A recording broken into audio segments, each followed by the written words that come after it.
What's up, guys? It's your boy, Games Gandolfini, back once again, playing another 4X game for you. What up, what up? That's right, I'm a YouTuber who plays old 4X games, which means by YouTuber standards, I am 47% less likely to be an alt-right douchebag, but 47% more likely to wear an alt-right douchebag's uniform. Before I get into today's game, I want to do some housekeeping up top. First of all, please smash that subscribe button if you want to see stuff in your TL on occasion that makes you sad. Number 2, I've been seeing people arguing in the comments that the name Games Gandolfini is a bit of a hat on a hat. And to those folks, I want to say thanks for writing and eat shit. Today's game is Sid Meier's Alpha Centauri, a Brian Reynolds design. What do we need to know about this game before getting into it? Well, it's considered to be one of the hugest luminaries in the entire 4X genre of all time. People love this game for its writing, for its characters, and for its general ambiance. Sid Meier, of course, is the creator of the Civilization series, the granddaddy of them all, and Brian Reynolds is the lead designer of Civilization 2. After Civilization 2, Brian and Sid and other team members fucked off to make a new company called Firaxis, and because Firaxis did not have the naming rights to the Civilization series, they gave us Alpha Centauri in 1999. Now, the story is pretty basic and pretty easy to follow. A ship launches from Earth full of humanity's last hope to colonize a new area.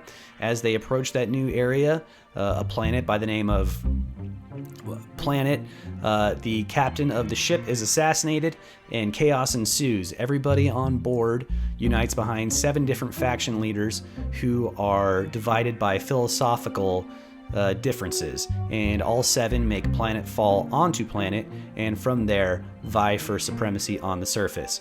Really quick before we get into those faction leaders and the huge personalities that have reverberated so much in 4X gaming history, I wanted to point out something really quick that people are pretty divided over, which is the rule set, or more specifically, one particular rule. You can see here that there's play with standard rules, or you can customize them. If you go into customization, you'll see that by default, blind research is set. You cannot set precise research goals. Instead, all you can do with this default option is to say generally, I want my researchers to work on text geared toward conquering, or text geared toward infrastructure, or just discovery. A lot of people turn this off because in a typical Civ game, you are able to have the agency of directing your way through the tech tree. If you research the wheel, you're going to get roads, which then leads automatically, obviously, to Swiss cheesing people with artillery. In this game, you're talking about a near future setting with text that we have not, as a species, actually researched yet. So for me, I think it's a little bit more realistic to keep blind research on, and on top of that, I hate myself. We also have the factions that we can take a look at really quick here before we start the game. The first off that we'll talk about is Gaia Stepdaughters, led by Lady Deirdre Skye. These are space environmentalists, and one of the ways that comes through in the game is that they are able to encounter the wildlife planet and deal with them a little differently than the rest of the factions. The wildlife on this planet function a lot like barbarians did in previous Civ games.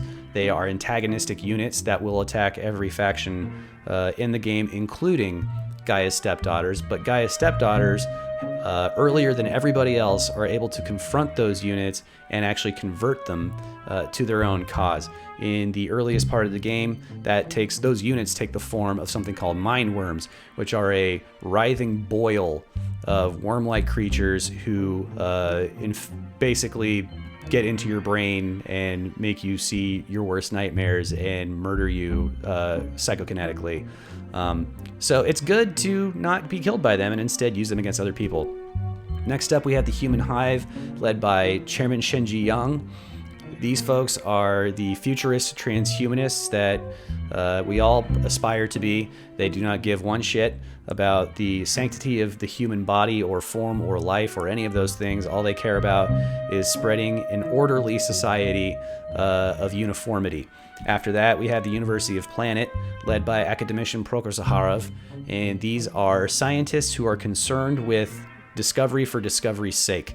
They don't give any shits whatsoever about ethics or apparently even about protecting their discoveries. There is an espionage component to this game where every faction, this one included, is able to steal things from other factions, whether it be research or bases or units, but every other group is better at this than Planet is. University of Planet. University of Planet has an immediate detriment to their ability to do those things and also to protect themselves from those things.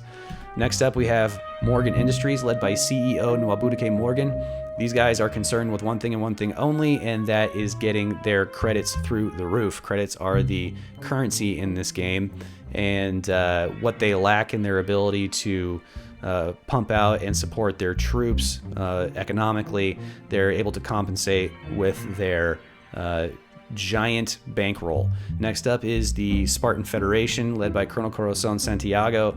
These are people obsessed with military order, which results in their troops being very good at fighting and their civilians very good at licking boot.